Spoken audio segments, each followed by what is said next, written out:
Hello and a very warm welcome to Rajya Sabha Television with me, Frank Pereira. Well, there is a rise of right-wing politics in several countries of the world. Brexit in the UK and the election of Donald Trump in the United States demonstrate the popularity of right-wing politics. Also, right-wing politics is gaining traction in countries like France and Germany. Backed by populism, right-wing politics is becoming more and more popular and widespread in several countries. Immigration and the movement of refugees into Europe has played a major role, while xenophobia, racism, Islamophobia and other kinds of discrimination have contributed immensely. There are economic factors at play as well. On this edition of The Big Picture, we will discuss the rise of right-wing politics across the world in 2016. Joining me on the program today are Professor Mridula, Mukherjee, historian, Vivek, Katju, former ambassador, and Pramit Chaudhuri, consulting editor, Hindustan Times. Ambassador, I'd like to start with you, of course, and we've seen this trend over the last 1 year or so where, politically right-wing parties have done extremely well across the world, especially in Europe and in the Americas. I think this is, in a generic sense, a reaction to the processes of globalization, which have increased inequities and inequality all around the world. And it has led to a feeling of powerlessness among large sections, especially among those who've been left out or who feel they're being left out. So we've seen this, as you've said, in the UK during Brexit. We've seen this in the United States, and they are it's also being manifested in large parts of Europe as well as other parts of the world. And I dare say we haven't seen the end of it. I think this process will continue till an equilibrium is reached, because you can't have a situation where people feel despair, that they are no longer in control of their lives, where the very speed of technological change and the attendant socio-economic and political structures which are now following that technological change is leading to, among other things, a sense of confusion. Now, does this mean that it has impacted on large majorities? I'm still not sure. Large sections, yes. But the working class and the middle class seem to be impacted the most by this, because they are out of jobs. If you look at the United States, and you spoke about globalization, most of those jobs have come to China and India, and that's something that Donald Trump himself has been talking about right through his campaign. So do you think those factors have contributed? Of course they have. No, of course they have, in a very big way. I mean, China today, quite frankly, has become the factory of the world, and it has led to job loss all over. Now, I think part of the premise of globalization was that as technological change takes place, those in the advanced countries will be able to adapt to this technological change in a much more, far swifter than the rest. But I don't think that happens, because as people get older, adjustments become more difficult. So, I dare say this process is going to continue. And one last point, I think it will also be manifested in countries where demographic change is not taking place as much, where there are more aging populations. Indeed, indeed. Professor Mukherjee, taking off from what the ambassador said, do you believe that he said that, this is going to last for some more time. Do you believe that it is a cycle, or how do we achieve this equilibrium? Well, I think I agree with almost everything that Mr. Katju had said, and I'd like to take it forward. But I'd like to bring in another dimension, I agree with that this is a result of the factors unleashed by processes of globalization leading to inequalities, loss of jobs, all that is fine. The question is, how do people react to crisis? And there's two ways in which you react. One is that you go for, as what we're talking about today, is you go for the right-wing alternative. But there's also the possibility for going in for the left-wing alternative. And I think we should put on the table also that in certain parts, in Europe itself, within the US as well, you know, the way Bernie Sanders emerged Yes. in the campaign, and in fact, many people said later that if he had become a candidate, maybe the chances would have been better. Because I think what people are rejecting is business as usual when they are faced with crisis. They are looking for radical alternatives. The question is, who manages to fill that empty space? Because clearly the parties who have been running the show now look like not good enough or like failures, because they are the ones who've, for good reason or bad, being there when the crisis have occurred. I also think it's not just the general crisis of globalization, but I think it's also very much a fallout of what happened in 2008 and the subsequent years. Because, you know, in politics and in social sphere, the impact of economic changes comes with a lag. So I think though we might be seeing an economic revival now, but the consequences of what happened in 2008 and its impact on populations generally, wide sections of the population, it's coming because elections come after 5 years, they don't come the next year, you know. So I think what we are seeing therefore is a search for alternatives. And I think somewhere we have to bring in the failure of the center left and the left forces to emerge as alternatives is also the reason why the right is coming in. So it's not like an inevitability. It's also when people do not get better alternatives, that of course is a complex question why they don't get those alternatives. In some parts they do. In Greece, we've had a left-wing alternative, for example, in Spain. I mean, in different parts, we have had those alternatives. Indeed. Yes, Ambassador, you wanted to make a point? I think 2008 that you mentioned is very important. Yes. Because as part of this current process of globalization, the notion that self-regulation of big business is the right way to go ahead was also there, which led to 2008. If you trace it back to Reagan's time, when all these big financial institutions said that we are the standard bearers of probity, and that we will regulate ourselves, and we know what happened after that. Indeed. So this has been part of that. Indeed. Pramit, you know, a group of German economists did a study earlier this year that suggested that every time there is a recessionary period, you know, we see that the right-wing politicians come to the fore for the next 10 years and hold fort. And, you know, that seemed to be repeating itself again this time around after the 2008 recession. Would you agree with that assessment? Do you think that that's what's happening? My problem is I disagree with this differentiation between left and right. In this case, you actually have political leaders like Donald Trump, who has actually taken a lot of things from the left. His economic policies are actually quite left-wing. He opposes trade. He opposes immigration. He supports welfare. He wants more welfare programs. He said, Obamacare is not good enough. I want universal health care. He's appealing, he's a classic demagogue. He's choosing a set of policies that appeal to exactly a specific white working class constituency. But which is one of the reasons why a lot of Republican mainstream right-wingers are horrified. They're saying, we're not the party of any of these positions. We support trade. We're the Free Trade Party of America.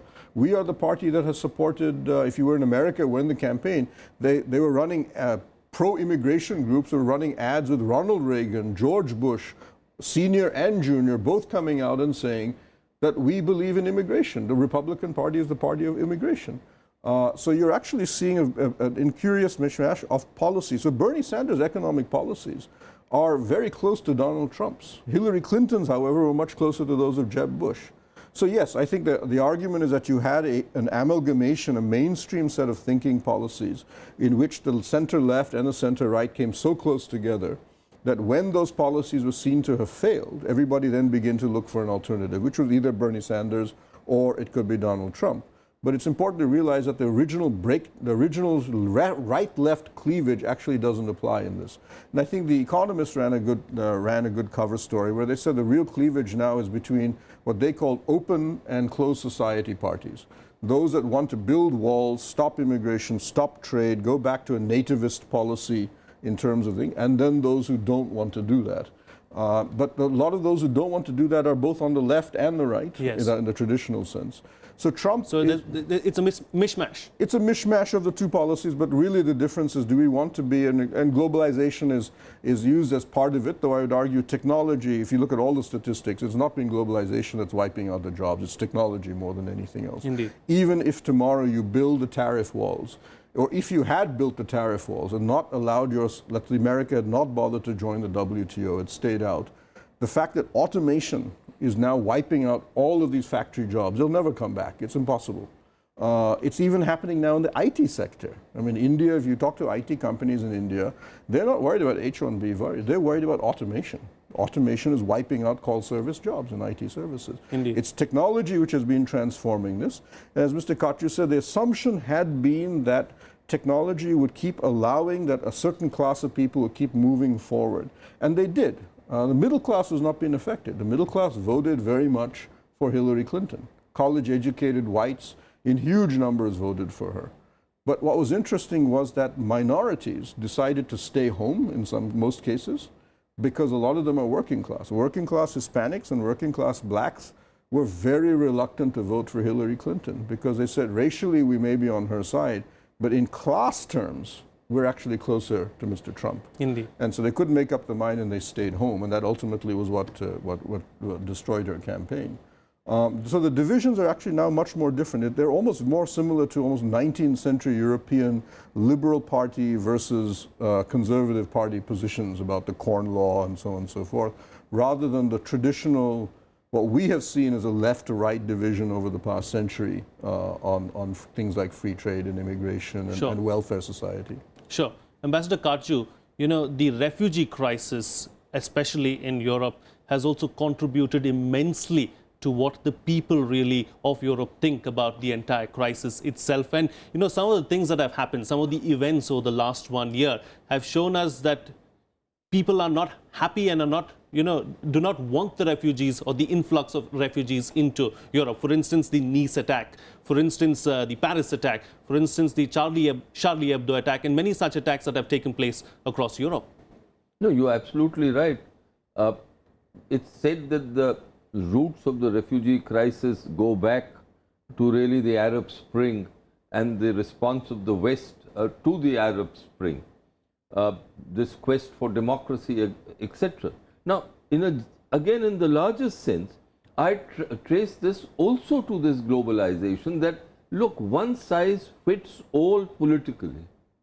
I, for one, have always believed, and perhaps I may be in a minority of one, that different societies develop differently and at different stages. And therefore, you can't have a one-size-fits-all political system along with the attendant rights and obligations and duties of citizenship for all societies. Now, I'm not there for authoritarian systems. But then, we know today, for example, that the Chinese system is very different. And does anyone really care about the human rights record of the Chinese system? No. So the refugee crisis, once all this happened, this Arab Spring, and the West started supporting the forces of change, as they were calling it, and then went into Syria and Libya.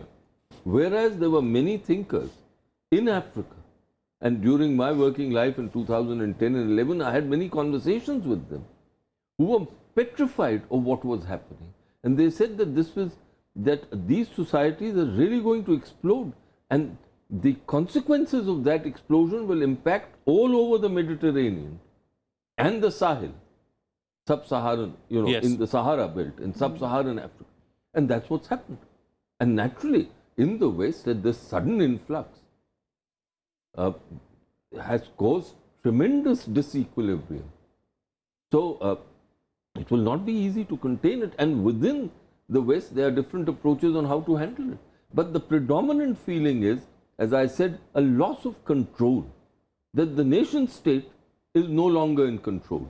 There are transnational political orders that are there, to which even the political leadership of the nation state is subservient.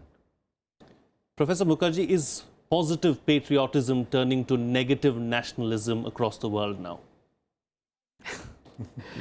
Well, I'm not sure that, you know, I would agree that that's exactly what's happening. But I think it's not so much negative nationalism as I think what Mr. Katju was pointing to. You know, when nations are faced with developments and with things which they can't really handle and can't really grasp, you know, it's the governments of many countries in the West who, for their own geopolitical reasons, have interfered in this entire region from the Middle East till Afghanistan. The story of the last 30, 40 years, you know, from beginning, as I said, from Afghanistan, Iraq, now Syria, it is bound to, these things were bound to happen. Sometime the chickens are going to come home to roost. But then that falls on the people, and on the people who have not really been and cannot possibly be trained to really understand that this is a consequence of the actions of our own governments, our own part of the world. You know, they now see these people who are coming there, the refugees, you know, as the villains, and want to protect themselves. They want to protect their way of life, they want to protect their standard of living, they want to protect their culture. Some of the ideologies with which they do it appear to be nationalist, but I don't think this is nationalism at all, as anybody would understand. So it's not just a question of negative nationalism. It actually becomes something else. It becomes fascism, which I don't think is a form of nationalism. It may call itself by that name, but it is not nationalism. Just as in our case, what we often call hyper-nationalism is not really nationalism. It is communalism, it is fascism, it's something else.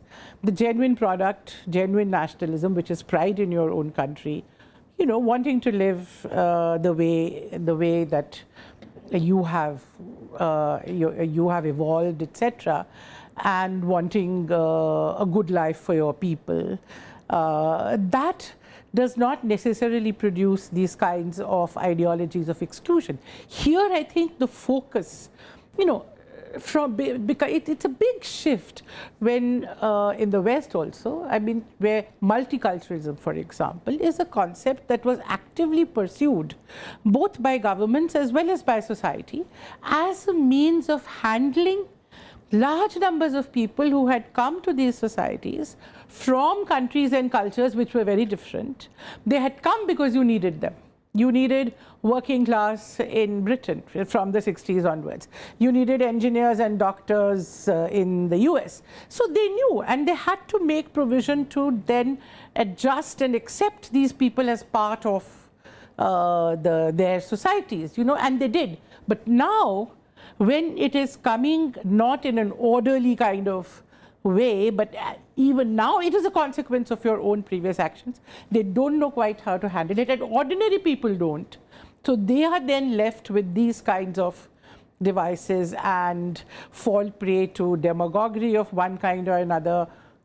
I would call it by the name that to belong. It is racism, it is fascism, it is actually those very, very negative ideologies. Indeed. Yes, Ambassador. Which come up. One sentence, Professor. I don't know whether the multicultural experiment went far enough. But yeah, maybe not, but it was tried. No, it was tried, yeah. but these societies could never overcome their basic prejudices. Yeah.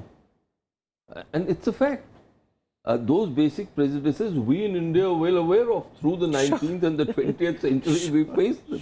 Sure. And strangely enough, when there were large influxes of people, the home countries started exhibiting the same kind of prejudices we saw in the colonial English, for example. Yes. And those days, if you recollect, I think Gandhiji was most surprised when he returned here and he extended his hand to an Englishman who refused to shake it. That's right. Whereas when he was in England, it was a common thing. Right.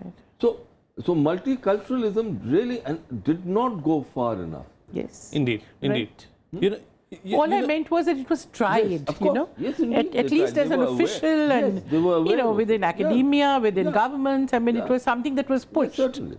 You know, Pramit, is not limited to Europe and the United States. So you've seen right here in Asia Pacific, we have Rodrigo Duterte too, who's got similar kind of policies. So it's not just limited to Europe and the US, it's spreading to Asia Pacific and the subcontinent as well. Yeah, but Philippines, to be fair, I think is an outlier. If you look at the Asian, East Asian, Southeast Asian, and South Asian, and They don't. There is no right-wing wave that's taking place. China, anyway, is a one-party system, so there's no issue of a wave in any direction. There may be a little bit. They're very clearly moving towards using nationalism, as they've always done, as a legitimizing force, but it's not anything unusual as far as China is concerned, or the party. Japan has a nationalist LDP party, but the LDP has always had a nationalist wing. It's not a particularly unusually different. And a lot of what the changes that Abe is carrying out have really more to do with the sclerosis within the Japanese society and the economy, and his concerns about America's unwillingness to become to continue to be a major geopolitical player in the Western Pacific. Mr. Modi, yes, he's not anything unusual within the sphere of Indian politics. He's not, and the attempts to club what's happening, as has happened even in the West, where they've argued that Narendra Modi's victory, Abe's victory in Japan has somehow part of a wave that also affected the West. I disagree. I don't think the two have anything to do with each other. Now, Duterte is interesting because he's an example. Philippines has always been the worst governed among the Southeast Asian states. And Duterte has come out of a very poor, out of the slums of the big cities, and he's basically said, I'm going to give you governance, and maybe governance by the gun, but it's still governance better than what you got from Philippines' very, very corrupt and very insular elite structure, where basically 50 families control the entire country. So Duterte is an unusual case, and even within Southeast Asia, they're looking horrified at him and saying this is, going off and just shooting all the drug addicts in the country. Not just the drug peddlers, but even the addicts who are the victims are being killed. And he himself is proud to boast that I have actually killed people myself, is considered a shock among all the others. And Jokowi in Indonesia, and so on. And the Southeast Asian countries have their problems, but I don't see Duterte as being, none of them are seeing Duterte as their solution. So I don't see that as being, I think the Asian game is much more still within the traditions of the politics that we've been used to. I think the geopolitics there is much more interesting than the actual domestic politics. China is the unusual game because China is very clearly, and the Chinese themselves are the first to admit it, that their economic model is now slowly faltering. And they need to change this. This is completely doable on their part. Indeed. But Xi has struggled. He's now been in power for almost 4 years, and he has not been able to accomplish 1/10 of the reforms that he himself has announced. And it's very clear now when you talk to the Chinese officials or otherwise that they're getting more and more nervous because with each passing year, the possibility of him turning to nationalism and aggressive nationalism to compensate for his economic failures slowly keeps rising. Indeed. I'm going to get final comments now from all my guests because it's that time of the program right now. It's 25 minutes up already. Let's look forward, Ambassador Katju. As far as some of these other parties who are now in the doldrums, what do? They really need to pick themselves up and, understand the pulse, understand the mood of the people and then evolve, don't they? Well, I wonder whether they'll evolve into some kind of softer versions of right-wing politics. Is that what you foresee? I do, because I think nations are becoming more insular. And a lot of it will depend on the way the United States is going. But one comment, if you permit me, just one. I agree with Pramit that one can't draw a straight linkage between what's happening in the West and Southeast Asia. But in this context, I find Myanmar very interesting, where one would have imagined that despite everything that had happened, it would get the Myanmaris back, but that Aung San Suu Kyi would be far more liberal, quote unquote, in her social and political approaches than she is actually turning out to be. And in that context, the Rohingya question is fascinating. Indeed, indeed. Professor, your final closing comments on the program? I mean, the way forward, what do you foresee really? I mean, do you see that the right-wing politics and politicians are here to stay? Are they going to be in power for the next 10 or 15 years maybe? Well, since I do not believe that right-wing politics, what we are calling right-wing politics, and I just wanted to put in one caveat, when Pramit was talking, he was basically talking about the economic policies when he was saying that Trump is actually combining elements of the left and the right.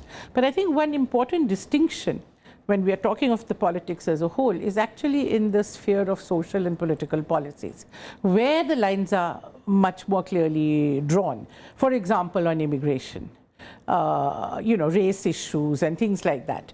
So I think it's still, the divide is there between the left and the right. Now, since I don't believe that the right-wing politics actually has the solutions to offer to the crisis which societies face. So these are therefore, just are they empty promises then? No, in my understanding, sooner or later, they do end up in trouble because they do not really have the resources, the ideological and the intellectual resources. They do not really have the answers to the questions which are really bothering the people. They don't have the solutions. Right-wing politics also generally tends to be intellectually far more limited, and it's a very complex world that we're living in. So you do need also much more imaginative and much more creative minds to find solutions to very vexed issues. So I think that people will learn, and people do learn, that these are not the way the solutions will be found, and people change. Those who strayed, in my view, do find ways of coming back. So I'm not a pessimist, and I do see that after all, even Trump has only won by a very narrow margin. He hasn't won the popular vote. He hasn't won the popular vote, yes. So when we are talking about right-wing politics sweeping, we can't forget the other half. And similarly, in our country, it was 30% or whatever. When because here we are not talking of who won or lost. We are talking of the influence of politics over people. Indeed. So I think it's important also to remember those who did not vote for these forces, and they are there too, as well as the experience of the ones who did in good faith. Life will teach them. Indeed. Final closing comments from you, Pramit, because I'm completely out of time on the program. Well, I'll just say that I disagree on the social values. Trump is very clear. He supports gay rights, for example. He said, I don't have problems with gays. Immigration was the Republican Party's strong point. They were the party of pro-immigration. But the point is, ultimately, the economics does matter because the West is in crisis, because the working class in those countries is continuing to fall and fall. And there's no evidence that there's any means for them to get out of this trap right now.